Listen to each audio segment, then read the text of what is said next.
도둑의 재발견. 김진초. 날이 번하기 전에 일어나 세수를 하고 단정하게 옷을 입는다. 새벽에 다녀가는 천사를 보려면 일찌감치 숨어 기다려야 한다. 천사를 만나기 위해 오래 방치했던 몸뚱이를 들볶으며 준비했지만 아직 나는 굼뜨다. 늙고 병들어 저물 날만 기다리는 나란 존재를 알고 천사를 자청한 이는 대체 누굴까?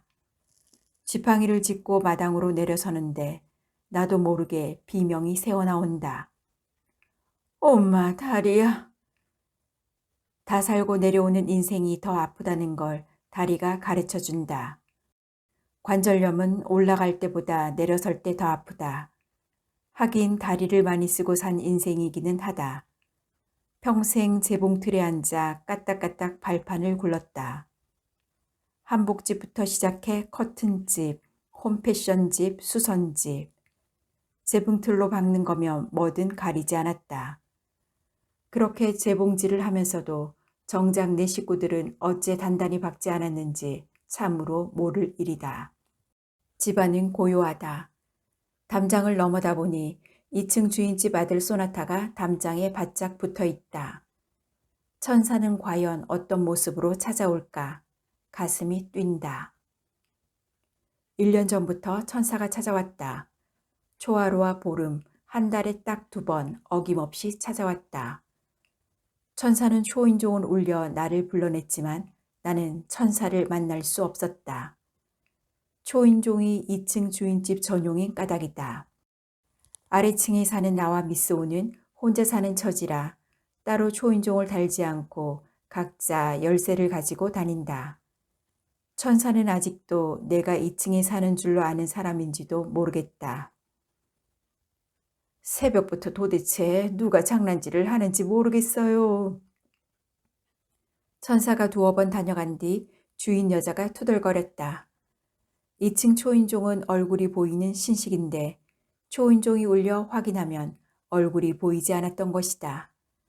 사실 처음 천사가 다녀간 것도 미스오가 발견했다. 미스오와 나는 1층에서 출입문 방향을 달리한 채 살고 있다. 방정맞게 문을 두드리는 미스오에게 호떡집에 불났냐고 냅다 소리부터 지른 후 구들에 붙어있던 몸을 천천히 일으켜 앉은 걸음으로 문을 열었다. 언니 아들 이름이 혹시 영재 아니유?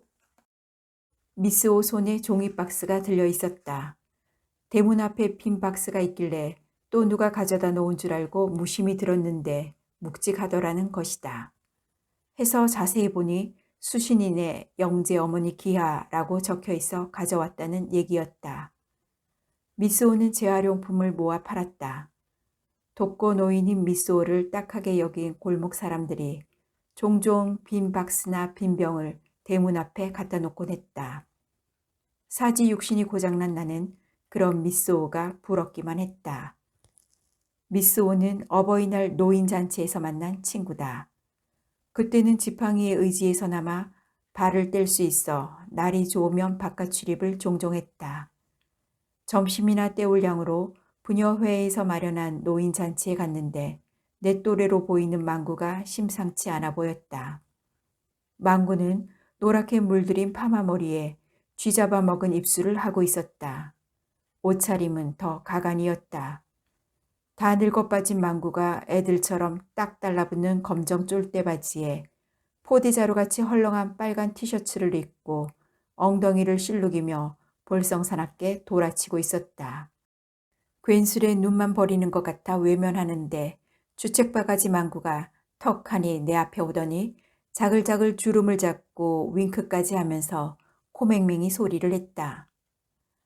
미스오라고 불러주세요. 기가 막혀 픽 웃자 망구가 종이컵에 가득한 막걸리를 단숨에 털어 넣으며 중얼거렸다.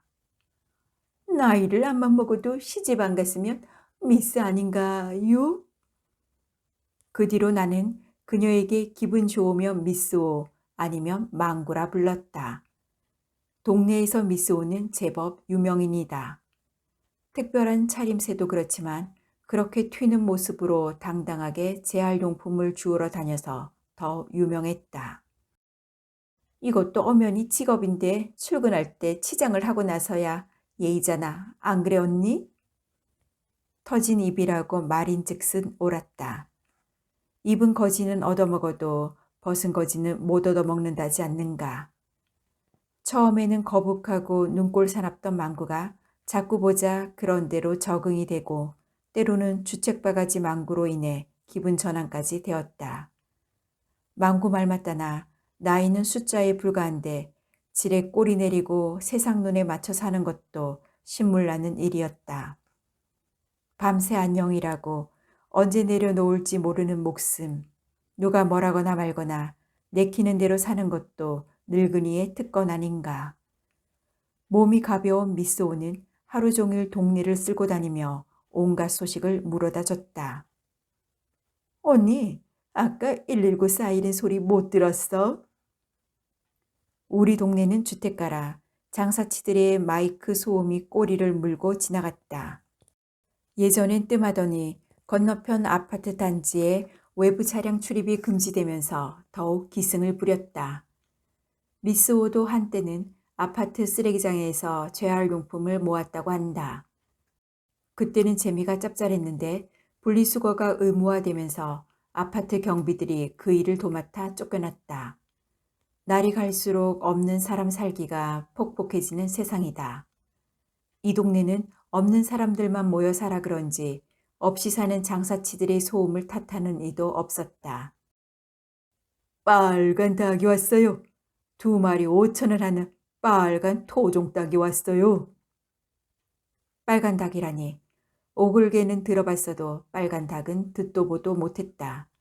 게다가 2마리 5,000원이라면 거저다. 그것도 토종 닭이라니 이건 또 무슨 장난인가. 궁금증이 일어 다리를 질질 끌고 대문을 나서면 닭차는 이미 골목을 벗어나고 있었다. 하도 궁금해 미스 오에게 물어보자 평생 알맛 낳다 늙어버린 노게라 했다. 그래도 압력솥에 넣고 1시간 남짓 푹 고면 급살로 키운 연계보다는 깊은 맛이 난다며 미스 오가 닭죽을 쏘어와 함께 먹기도 했다. 고장난 에어컨, 오디오, 텔레비전, 컴퓨터 삽니다. 온종일 집에서 뒹구는 백수 삽니다. 몸이 근지러운 여자도 삽니다. 고물장사가 사람도 산다니 참 요지경이라고 하자 미스오가 빙글빙글 웃으며 말했다. 언니, 그거 장난 아니야. 그 고물장사 소아마비라 힘을 못 써요. 백수는 고물 옮기는 일에 부리고 여자는 자기 마누라 하는 족발집에서 잔일 시킨대. 남자나 여자나 일당이 3만 원이라 붙어있질 않아서 계속 구하는 거라네. 하루 3만 원이 어디인가.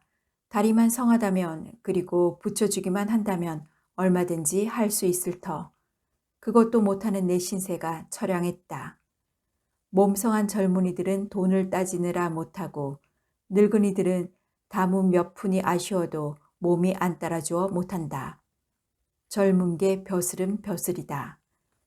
벼슬 가진 사람은 아무 일이나 하지 않고 일을 가리니 말이다. 하긴 내 아들도 젊은 벼슬 자랑하며 일을 가리다 벌어지만도 못한 신세가 되지 않았는가. 자식 가진 사람은 입찬 소리 할 게 아니다. 서해바다에서 갓 잡아 올린 대하가 왔습니다. 깜빡깜빡 윙크 날리면서 육감적으로 꼬리를 톡톡 치는 대하가 떴습니다요. 구경은 공짜. 일단 한번 나와 보시라니깐요. 할머니, 할아버지, 엄마, 아빠, 손자, 손녀가 혓바닥까지 꿀꺽 삼키는 바로 그 대하가 왔습니다요. 하여튼지 요즘 장사꾼도 말을 잘 지어낸다. 개그맨이 따로 없는 세상이다. 대하 소금구이를 먹어본 게 언제던가. 발그레 구워진 대하를 씹으면 달달하게 입안을 점령하던 바다의 맛. 생각만 해도 마른 입에 침이 고인다. 바나나가 2다발에 3,000원. 남지나에 건너오면서 뱃멀리에 노랗게 익어버린 아주 그냥 죽여주는 바나나가 왔어요. 바나나라면 손질할 필요도 없이 그냥 껍데기만 훌렁 벗겨 먹으면 되니 살만하다. 게다가 두 다발에 3,000원이니 가격도 헐하다. 마음은 사고 싶은데 발이 안 따른다. 이럴 때 미스 오라도 있으면 벽을 두드려 부탁할 텐데 그 망구는 날만 들면 발정난 숙회처럼 종일 바깥바람이다. 서로 의지하며 살자고 나를 끌어들여 놓고는 저 혼자 싸질러 다닌다. 그렇게 차려입고 앞니를 풍기며 다니니 술 사주는 주태백에 밥 사주는 영감태기가 지천이다. 신통하게도 잠은 꼭 집에 와 자는 낌새다. 하긴 오이지에 쑥물 들인다고 오이되나? 영감태기들이 그저 심심풀이로 말장난이나 하는 걸 테지. 오늘은 또 먼 이바구를 몰고 와 호들갑인가 싶어 시큰둥하니 대꾸했다. 119 소리가 따로 들리겠냐? 종일 장사치들이 귀가 멀도록 찌꺼려 대는데. 옆골목에 혼자 사는 영감이 죽은 지 며칠 만에 발견되어 119가 오고 경찰이 오고 난리가 났었다면서 미스오가 바짝 다가앉았다. 며칠 영감이 보이지 않자 노인정 친구들이 찾아갔는데 문이 잠겨 있더란다. 갈 곳 없는 영감임을 아는지라 열쇠공을 불러 따고 들어가니 방바닥엔 왕소금이 지천이고 그 위에 영감이 뻗어져 있었다.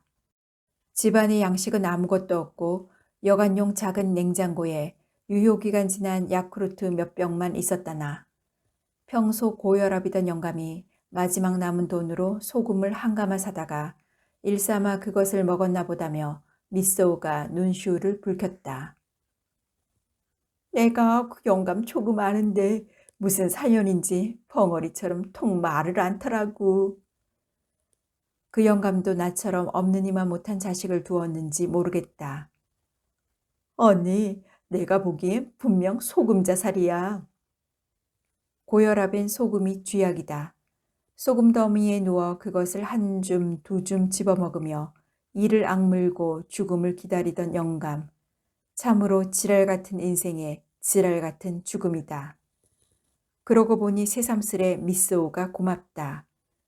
그녀가 있는 한 내가 죽어 며칠씩 방치되는 일은 없을 테니까.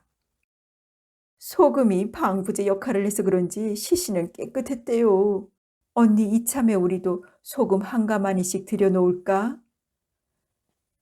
찔끔대던 면상을 바꾸고 그새 해딱 뒤집어진 화상덩어리. 하긴 그러니까 저 나이에 저런 꼬락서니로 할개치고 다니는 거겠지. 하얀 망사로 된 차양 모자에 연두색 내리다지 원피스를 입고 빨간 뿔테 안경을 쓴 망구를 노려보며 호통을 쳤다. 예라이 이 똥물에 튀겨 죽일 망구야. 엄마야, 언니 무섭고 왜 그래? 언니 오늘 다리 많이 아팠구나. 그래서 왕짜증인 거지?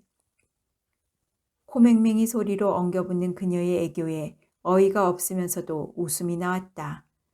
여자인 내가 이럴진데 남자들이야 오죽할까. 망구 역시 홀로 죽은 영감님처럼 한 번도 자신의 내력을 말하지 않았다. 여기 찌르고 저기 찌르며 유도해도 도무지 입을 열지 않았다. 뭔가 구린 데가 있는 게 뻔했지만 구린 것은 덮어두는 게 상수였다. 굳이 들추어 건드린들 악취만 날 터였다. 사실 이 나이에 새삼 누구 사연이 궁금할 것도 없었다. 오래 산 사람들의 희노애락을 저울로 달면 다 거기서 거기일 터. 비 오는 날, 바람 부는 날, 눈 오는 날 사이사이로 햇살 좋으면 나들이 가고 염천엔 바다에 첨벙 뛰어들면서 어쨌든 365일을 겪어야 먹는 나이 아니던가. 그것이 쌓이고 쌓여 고의가 넘으면 날이 들건 비가 오건 덤덤해진다. 좋아서 날뛸 일도 슬프다고 눈물 짤 일도 없다. 그저 받아놓은 밥상, 이승을 평화롭게 떠나는 일 말고는 더 이상 가질 욕심이 없는 것이다. 그래서 세상 없는 자린고비도 죽을 때가 되면 곳간을 열지 않던가. 돌아가신 친정 선친이 그랬다. 어머니에겐 아무런 권한도 주지 않고 끝내 당신이 곳간 열쇠를 틀어진 채 고등어 자반도 당신 손으로 사오고 옷감도 당신이 떠오고 끼니마다 딱 식구수에 맞게 쌀을 내주었다. 그러다가 어머니가 먼저 세상을 뜨자 맥없이 자리 보존을 했다. 좋은 옷 한 번 못 입고 기름진 음식 한 번 마음껏 못 드신 아버지가 자식들을 모아놓고 바지춤에서 곳간 열쇠를 꺼냈다. 박하게 굴었던 소장농 아무개, 고리대금을 받았던 아무개, 모내기철 물꽃 싸움으로 머리가 터졌던 아무개, 등등에게 쌀 3가마니씩 갖다 주라는 말을 끝으로 아버지는 숨을 놓았다. 그러자 찡그렸던 미간과 꾹 담은 입이 풀어지면서 아버지 표정이 바뀌었다. 죽음이 가져다 준 본래의 아버지 모습이었다.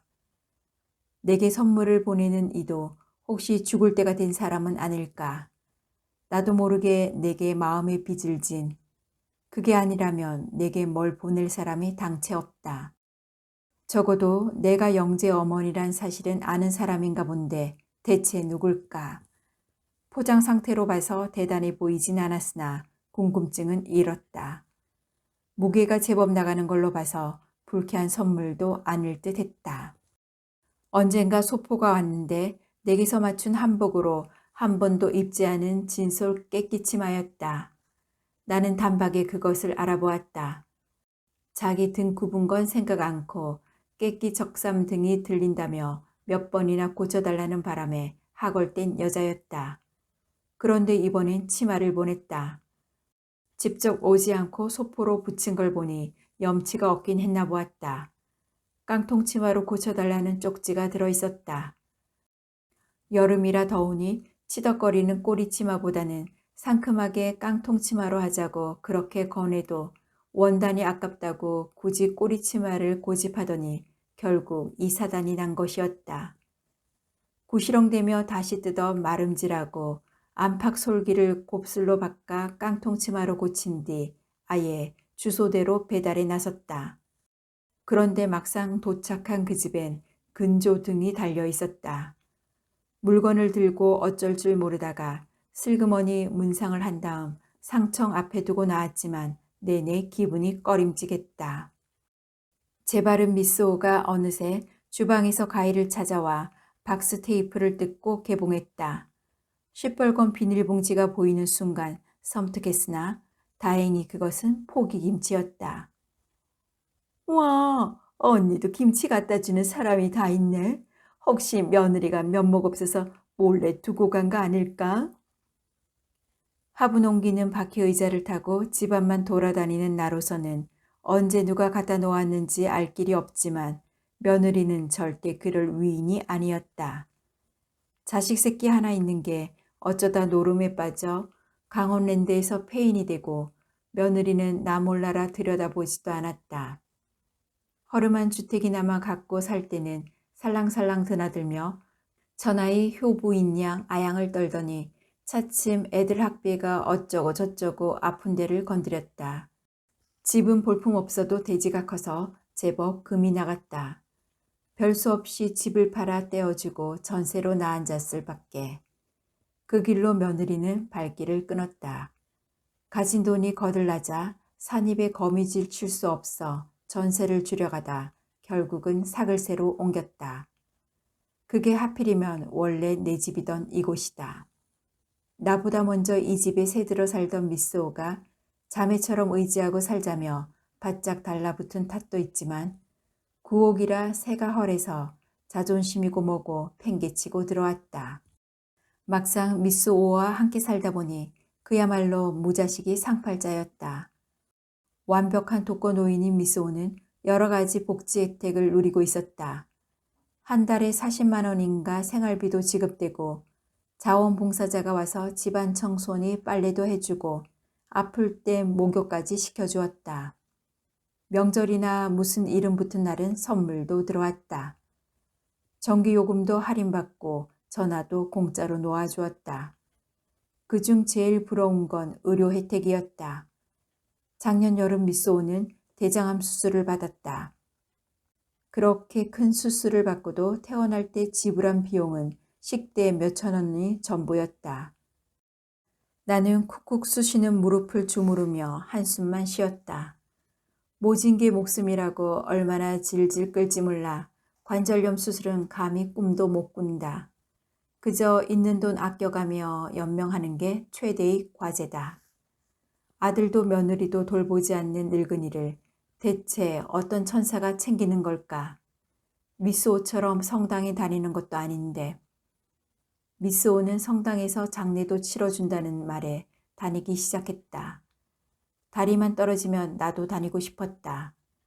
하지만 종교에서 주는 혜택도 몸이 성에 제 발로 찾아가야 받을 수 있지 걷지 못하는 내겐 그림의 떡이었다. 요즘은 출산율이 낮아 나라가 걱정이라는데 그래서 출산 장려금도 주는 세상이라는데 세상 자식들이 다 성공하는 건 아니지 않는가. 나는 못난 자식을 둔 죄인이다. 자식 덕을 보기는커녕 자식 때문에 늙음하게 밥 걱정, 병 걱정하는 신세가 돼 혈혈단심 미스오를 부러워하는 처량한 늙은이다. 남의 것 탐낸 적 없이 분수대로 몸놀리며 산 한평생이 허무하고 서글프다. 차라리 미스오처럼 암에 걸렸다면 방치해서 죽기나 하지. 나는 무슨 죄가 많아 고통스러울 뿐 죽지도 않는 관절염이다. 자식도 아니고 삶에 대한 집착도 아니고 다만 천사가 보고 싶어 다리 치료를 시작했다. 병원에 가서 무릎에 찬 물을 붓고 약도 먹었다. 한 달에 2번 김치만 대주는 천사지만 김치 없이도 나는 살 수 있지만 왠지 꼭 만나고 싶었다. 그러자면 대문까지 네 발로 나가야 했다. 성당에 가서 성모 마리아는 아련 못해도 대문 밖 천사는 만나야 했다. 이 야박한 세상, 내게 온 천사가 어떤 모습인지 궁금해 견딜 수 없었다. 한 달에 2번 꼬박꼬박 찾아와 얼굴도 이름도 안 밝히고 김치만 눕고 가는 김치천사. 그 존재를 눈으로 확인하면 고차하고 서글픈 인생이 남아 살아있음이 위안이 될 것 같았다. 굳이 죽음을 희망하지 않을 것 같았다. 세상을 살 이유가 꼭 대단할 건 없었다. 보름에 한 번 잠시 햇살만 비쳐도 그것을 기다리며 오랜 어둠을 견딜 수 있을 테니까. 김치천사는 내게 희망이었다. 살아야 할 이유였다. 천사를 만나기 위해선 절망부터 벗어버려야 했다. 지팡이에 의지한 채이지만 걸음이 제법 걸린다. 마당엔 안진뱅이 채송화가 가득하다. 누가 따로 심지도 않은 꽃이다. 2층 주인집 테라스 화분에서 날아온 씨앗이 마당 보도블록 틈바구니에 털을 잡고 생명을 키웠다. 보도블록 고를 타고 금을 그은 듯 알록달록 피어있는 어여쁜 꽃. 재뿌리 내린 곳을 탓하지 않고 어떻게든 꽃을 피워 열매를 맺는 난쟁이꽃. 혹시라도 그 엄연한 생명을 다칠까봐 지팡이와 발을 조심하며 걸음을 옮긴다. 이따금 출근하는 바쁜 발걸음 소리가 골목을 흔들며 지나간다. 아직 초인종은 울리지 않았다. 천사는 초인종과 함께 온다. 담벼락에 몸을 숨기고 밖을 염탐한다. 어두운 귀를 확장한다. 참으로 오랜만에 느껴보는 설렘이다. 누군가를 기다리는 게 이렇게 가슴 뛰는 일이구나. 긴장한 탓인지 오래 서 있어도 다리 아픈 줄 모르겠다. 이 또한 놀라운 경험이다. 아들 며느리는 그렇다 치고 나는 왜 손자들마저 기다리지 않았을까? 그것들이야말로 내게 유일한 희망인데. 그러고 보면 나도 꽤나 속이 꽁한 사람인가 보다. 아니, 사실 그건 아니다. 혹시라도 그것들이 나를 부담스러워할까봐 알아서 멀어진 것이다. 멀어지면 자연스레 잊혀질 테니까. 드디어 대문 앞에 발길이 멈춘다. 부스럭거리는 소리도 들린다. 내게 온 천사임을 확신한다. 문틈으로 훔쳐볼 필요도 그럴 시간도 없다. 대문을 열러간다. 몇 걸음 안 되는데도 마음처럼 발이 움직이지 않는다. 띵동 띵동. 딱 2번 초인종을 누르고 후다닥 달아나는 발소리. 다급하게 대문을 열고 소리친다. 이봐요. 걔 좀 서봐요. 사내였다. 사내는 뒤도 돌아보지 않고 달아났다. 마음이 앞설 나이가 아니었다. 발이 나간 다음에 마음이 따라가야 하는데 그걸 깜빡했다. 골목길로 내려서다 휘청 엎어지면서 자지러지는 비명을 질렀다. 그 와중에도 사내의 뜀박질이 멈추는 소리를 듣고 안도했다. 시멘트 바닥에 팔꿈치와 볼이 갈렸다. 쓰라리다. 끈적끈적한 액체가 손바닥에 묻는다. 사내가 나를 들쳐엎는데 시큼한 땀내에 마음이 진정된다. 댁은 뉘슈? 예, 아무도 아닙니다. 나는 사내의 등짝에서 고개를 돌려 대문 앞의 김치를 확인하고 다시 묻는다. 그럼 저 김치는 뭐유? 어르신, 우선 병원부터 모신 다음에 말씀드리겠습니다. 가까운 병원에서 타박상 치료를 받았다. 사내의 걱정과 달리 골절상은 입지 않았다. 역시 사내의 등 뒤에 엎인 채 집으로 돌아왔다. 어르신 여기 사세요? 저는 2층에 사시는 줄로만 알았습니다. 그게 벌써 언제적 얘긴데. 어쨌든 사내는 나의 내력을 제법 아는 눈치였다. 하지만 내 기억 속에 사내는 없었다. 사내가 간간히 뒷덜미를 문지르며 띄엄띄엄 과거를 털어놓았다. 놀랍게도 그는 오래전 도둑이었다. 사내는 어려서부터 할머니와 함께 살았다. 할머니가 광주리 장사를 해서 번 돈으로 근근히 끼니를 애우는 형편이었다. 사내가 중3이던 겨울 할머니가 몸져 눕고 말았다. 사내는 이 없는 할머니가 김치죽을 즐겼다는 게 기억났다. 돈은 없고 김치죽은 쏘아드려야겠고 방법이 없었다. 마침 김장철이라 집집마다 김치가 넉넉할 때였다. 사내는 대문이 열린 집에 들어가 마당에 묻어놓은 김장독에서 배추김치를 한 들통 훔쳐갔다. 할머니에겐 친구네 집에서 얻어온 거라고 둘러댔다. 그 김치로 할머니 김치죽도 쏘아드리고 자신도 김치 반찬으로 겨울을 났던 것이다. 딱 30년 전인데 생각 안 나세요? 왜 그때는 2층 올라가는 층계 뒤쪽에 김장독을 묻으셨잖아요. 가마떼기로 문까지 매달고. 그러고 보니 어렴풋이 기억이 난다. 어느 해인가 김장독의 김치가 쑥 내려가 혹시 아래층에서 덜어갔나 생각했다. 그때 아래층은 무슨 공장 기숙사로 쓰이고 있었다. 알만한 처녀들이 한 방에 5~6명씩 들끓었다. 도대체 아래층에 몇 명이 사는지조차 알 수 없었다. 한창 먹성 좋은 처녀들이 장난삼아 한 짓이려니 여겼다. 생전 그런 일이 없던 터라 달리 생각할 여지가 없었다. 고교생인 아들이 펄펄 뛰며 말릴 새도 없이 뛰쳐내려갔다.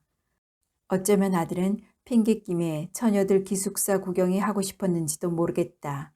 처녀들이 울고 불고 야단이 났다. 공순이도 서러운데 도둑년 취급까지 하냐며 아들에게 때로 덤볐다. 내가 내려가 백배 사죄하고야 진정되었지만 우리 식구는 처녀들에게 씌운 혐의를 끝내 지우지 않았다. 그런데 그때 범인이 바로 이 사내라고? 몹쓸 사람, 자네 때문에 엉뚱한 처녀들이 덤터기를 쓰지 않았나, 쯧쯧. 하긴 이제 생각하니 뭔가 어수룩하긴 했다. 한 집에 사는 도둑이라면 표신하지 않게 갈무리했을 텐데 급하게 마구 퍼간 흔적이 역력했다. 게다가 위에 덮어둔 우거지가 포기김치와 뒤죽박죽 섞여 있었다. 그때 나이 고작 15살. 사내는 주도 면밀할 수 없었다. 그 또한 제각각의 운명일 터. 이제 와서 누가 개입해 정리할 사안도 아니었다. 사실 어린 사내 아이의 과실보다 어른인 내 잘못이 더 컸다. 그깟 김치 한 들통 없어졌다고 무슨 사단이 나는 것도 아닌데 모르는 척 넘어갔으면 좀 좋았을까. 언니 누가 왔수? 혹시 아들 온 거야? 미스오가 열린 문으로 들어선다. 늘 그렇듯 요상한 차림새다. 나라에서 나오는 돈으로는 먹고 살고 재활용품 팔아서는 재치장하는 데 쏟아붓는 화상이다. 화장품도 주제넘게 고급만 고집하고 안경도 태에 보석이 박힌 몇십만 원짜리를 쓰고는 여보란 듯 내게 자랑하는 위인이다.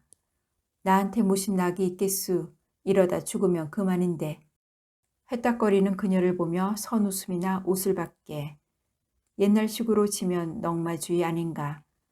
그렇게라도 해서 사치하는 게 그녀 나름의 생존 방식인데 내가 무슨 자격으로 나무란단 말인가. 사내가 놀란 눈으로 미쏘를 바라보다 고개를 주워기며 인사를 한다. 엄마야, 언니 아들 인물 좋다. 이렇게 잘난 사람이 어째 정성 귀신이시여 못 태어난대. 근데 언니 얼굴은 왜 또 그래? 이 잘난 아드님이 돈 내놓으라고 매다 꽂은 거야? 너는 어떻게 허구한 날 앞뒤 분간 없이 멋대로 앞서가냐? 면박을 주자 찔끔한 미쏘가 주저앉았다. 분위기가 이상해진다 싶었는지 사내가 미쏘를 추어준다. 참 활달하고 유쾌한 분이시네요. 사내가 저간의 사정을 짧게 들어주자 미쏘가 깔깔대며 허리를 잡고 웃다가 기어이 본색을 드러낸다. 그래, 젊은 오빠는 이름이 뭐야? 늙어빠진 망구가 중년 사내에게 오빠라니 당황한 사내가 어찌할 바를 모르고 엉덩이만 들썩이다 체념한 듯 말한다. 그냥 김치도둑으로 불러주세요. 그래야 평생 잊지 않고 살지요. 사내는 오랫동안 그 사실을 잊고 살았다고 고백했다. 사내의 오래전 과거는 사무실에 굴러다니는 잡지가 불러냈다. 하도 배가 고파 동네 슈퍼에서 훔치기 쉬운 사탕이나 초콜릿을 슬쩍 하던 아이에 대한 기사였다. 아이에게 사탕이나 초콜릿은 달고 맛있었을 뿐 배는 부르지 않았다. 아이는 점점 대담해져 빵을 훔치기 시작했다. 오랫동안 아이는 그런 식으로 허기를 달랬다. 신기하게도 한 번도 들키는 일이 없었다. 그 아이가 성장해서 슈퍼에 빚을 갚았다. 슈퍼 주인은 다 알고 있었다며 웃었다. 공짜로 주면 아이가 상처받을까봐 모르는 척했던 것이다. 그동안 가끔 악몽을 꾸기도 했던 슈퍼 주인은 빵 도둑에게 몹시 고마워했다. 자신이 아이의 도둑질을 눈감아주는 바람에 혹시라도 더 큰 도둑이 되지는 않았을까 노심초사했는데 훌륭하게 자라주어 이제는 다리 쭉 뻗고 자게 되었다며. 진작 찾아뵈었어야 하는데 죄송합니다.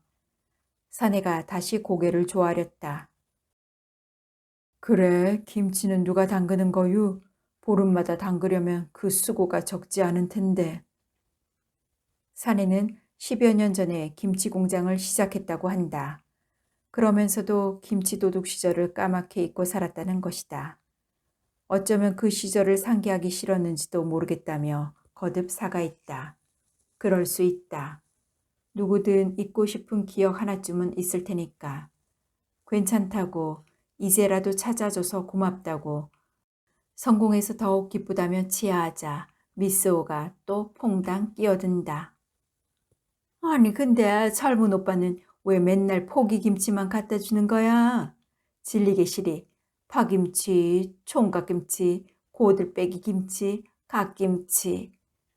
아, 별미 김치가 좀 많어? 보온치고는 성의가 좀 거시기하다. 아, 그게요. 아니요, 알겠습니다. 다음에는 다른 김치를 담가다 드리지요. 사내의 김치 공장은 오로지 배추포기 김치만 만든다고 했다. 끝까지, 다시 말해 다 먹을 때까지 국물 한 방울조차 깨끗이 먹어치우는 김치가 배추김치인 때문이다. 천일염을 오래 쟁여두었다가 간수가 다 빠진 뒤 사용하면 달고 깊은 맛이 나며 김치가 무르는 일도 없다면서 소금에 절이는 첫 단추부터 정성을 다한다는 사내는 가장 맛있고 가장 싼 김치를 공급하는 게 목표라 했다. 애써 만든 김치 쉬었다고 버리고 물렀다고 버리는 거 아무리 돈 받고 팔아도 자존심 상하는 일이라 김치의 기본인 배추 포기김치만 고수하기로 했던 거지요. 사내의 할머니는 장사하느라 바쁜 나머지 포기김치 담글 시간이 없었다. 배추를 대충 썰어 급살로 절여 만드는 막김치도 떨어지기 다반사였다. 포기김치건 막김치건 배추김치는 버리지 않고 다 먹는다는 걸 사내는 일찌감치 터득했다. 라면과 찰떡궁합인 배추김치, 입맛 당기는 김치볶음밥에도 배추김치, 이 없는 할머니가 좋아하는 김치죽에도 배추김치, 시원한 콩나물 김치국에도 배추김치, 안주로 개운한 두부김치에도 배추김치, 김치전에도 배추김치, 하다못해 해묵어 쉬어 빠지고 골마지 낀 배추김치마저 요즘은 묵은지 고등어찜이나 묵은지 등갈비찜, 삼합 따위로 환영받는 세상이다. 수많은 김치 중에 배추김치처럼 용도가 다양한 김치가 또 어디 있겠는가. 그래서 배추김치가 김치의 기본이 되었나 보다며 사내가 이를 드러내고 활짝 웃었다. 그런데 어르신, 제게 가장 맛있는 김치는 바로 도둑질한 그 김치였습니다. 그건 의외였다. 내가 손이 커서 김장을 많이 하긴 해도 맛은 그다지 빼어나지 않았다. 재료를 넉넉히 넣어 하여튼지 보기는 좋았지만 간을 못 맞추는 흠이 있었다. 한 해는 짜고 한 해는 싱겁고 해마다 들쭉날쭉이었다. 사실 저희 집 막김치는 늘 짰어요. 그래야 변질도 없고 분한이 많이 가서 늘려 먹을 수 있으니까요. 그런데 맨입에 먹어도 좋을 만큼 삼삼한 포기김치와 배추 사이사이에 박아 넣은 명태는 또 얼마나 맛있던지요. 사내가 눈을 감고 그 맛을 상기하는 듯 목울대를 꿈틀하며 침을 삼켰다. 그의 김장은 싱겁게 담갔나 보았다. 돌이켜보니 사내가 어렵던 그 시절이 내겐 그나마 행복한 시절이었지 싶다. 포기김치에 명태도 욕심껏 넣고 하여튼 먹는 것에는 아끼지 않았으니까. 사업하는 사람을 너무 오래 붙들어 두었다. 이제 그만 보내야지 생각하는데 미스오가 또 뛰어든다. 자자, 구질구질한 얘기 그만하고 이 좋은 날 술 한잔 없으면 섭하겠지요? 아침부터 무슨 술이냐고 타박하자 미스오가 입을 삐죽이며 대꾸한다. 사람은 밥을 먹든 술을 먹든 하여튼지 뭘 함께 먹어야 가까워지는 법이라고. 언니는 너무 뭘 몰라. 이 사람 출근해야지. 마냥 붙들어둘 거야? 괜찮습니다, 어르신. 사내가 휴대폰을 열고 어딘가로 문자를 보내자 미스오가 또 나선다. 젊은 오빠는 김치공장 사장, 나는 1인 회사 사장. 둘 다 사장이긴 매일반인데 언니 너무한 거 아니야? 나도 오늘은 일 접는다고. 말 나온 김에 두부김치와 김치전이나 만들어야겠다며 미스오가 부산스럽게 화장실을 오가며 상을 본다. 미스오 말고는 집에 누굴 들인 적이 없어 내 사는 꼴이 부끄럽고 민망하다.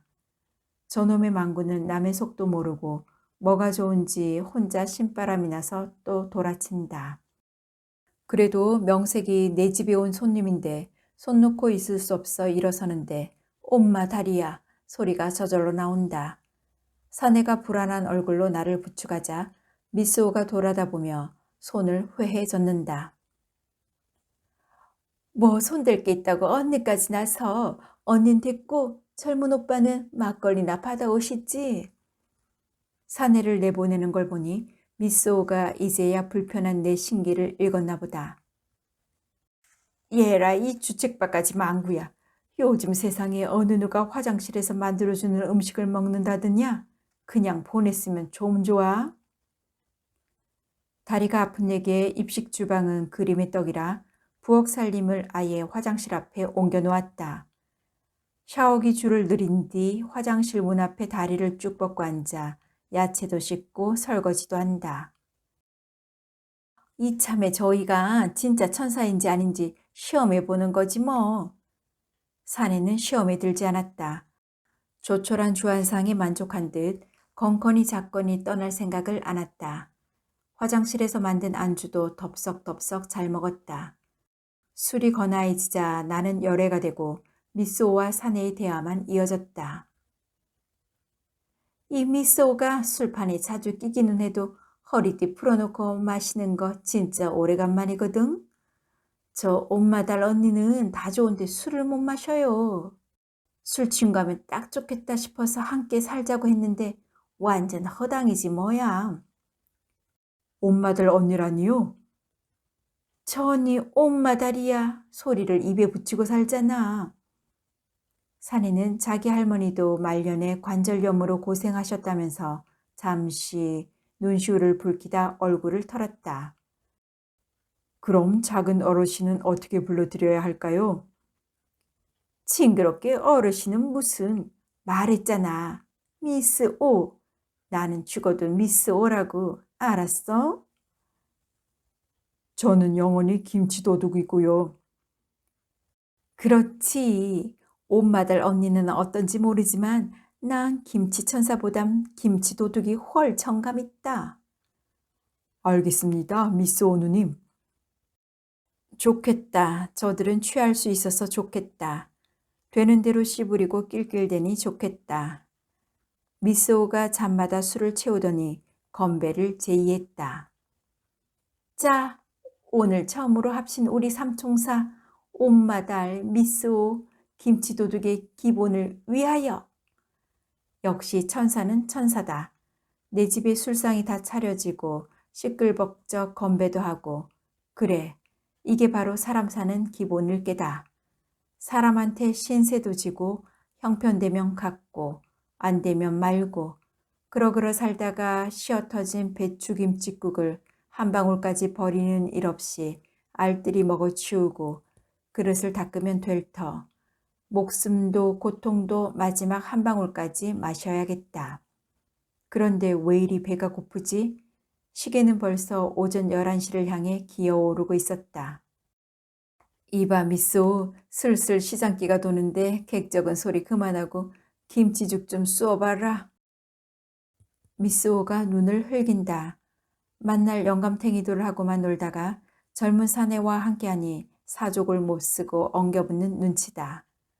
어느새 제 방에 다녀왔는지 꽃분홍 입술연지가 발려있고 어깨까지 치렁거리는 귀걸이에 아이들이나 쓰는 야구모자까지 쓰고 있다. 그런 미소를 티내지 않고 귀엽다는 듯 받아주는 사내가 듬직하다. 김치죽이라면 제가 선수니까 제게 맡기세요. 사내가 벌떡 일어나서 화장실로 향한다. 사내가 화장실에서 냄비를 씻자 미소가 쪼르르 따라가 냉장고에서 김치통을 꺼낸다. 다시 멸치와 쌀을 내주려 일어서는데 나도 모르게 또 비명이 나온다. 엄마, 다리야. 사내의 시선이 엉거주춤한 내 다리로 향한다. 뭔가 의미심장함이 느껴지는 눈길이다. 그래서 더욱 싫다. 사내의 관심을 다리에서 떼어놓기 위해 참았던 질문을 던진다. 우리 영재는 어떻게 아우? 폐인이 된 아들을 굳이 광고할 까닭이 없어 애써 참았던 질문이다. 형이 잘 안 됐나 봐요. 사내 역시 나와 똑같았다. 안 그래도 영지 소식이 궁금했는데 사는 형편을 보니 차마 입이 떨어지지 않아 망설이던 참이었다는 것이다. 알고 보니 둘은 신문 보급소에서 만난 사이였다. 사내는 학창시절 내내 신문 배달로 학비를 벌었고 내 아들은 방학 때 잠깐 겉멋으로 신문을 돌렸다. 살다 보면 양지가 음지되고 음지가 양지되는 거 자네가 더 잘 알지 않나. 걱정 말게. 담담한 목소리로 말하고 나자 다 죽은 줄 알았던 어떤 기운이 내면에서 꿈틀댄다. 힘없고 병든 늙은이도 어미는 어미다. 아무리 아들이 노엽다 해도 너무 오래 수수방관했다. 이런 걸 두고 직무유기라고 하던가. 어쩌면 아들이 나를 배신한 게 아니라 내가 지레 아들을 포기했는지도 모르겠다. 사내가 화장실 앞에서 김치죽을 쓴다. 멸치 다시 국물에 불린 쌀과 송송 썬 배추김치만 넣은 담백한 죽이다. 기본을 잃어버린 내 아들에게 김치죽 한 사발 먹일 날이 있을까. 김치죽 냄새가 그윽해질수록 내 아들 영재의 안부가 못 견디게 궁금해진다.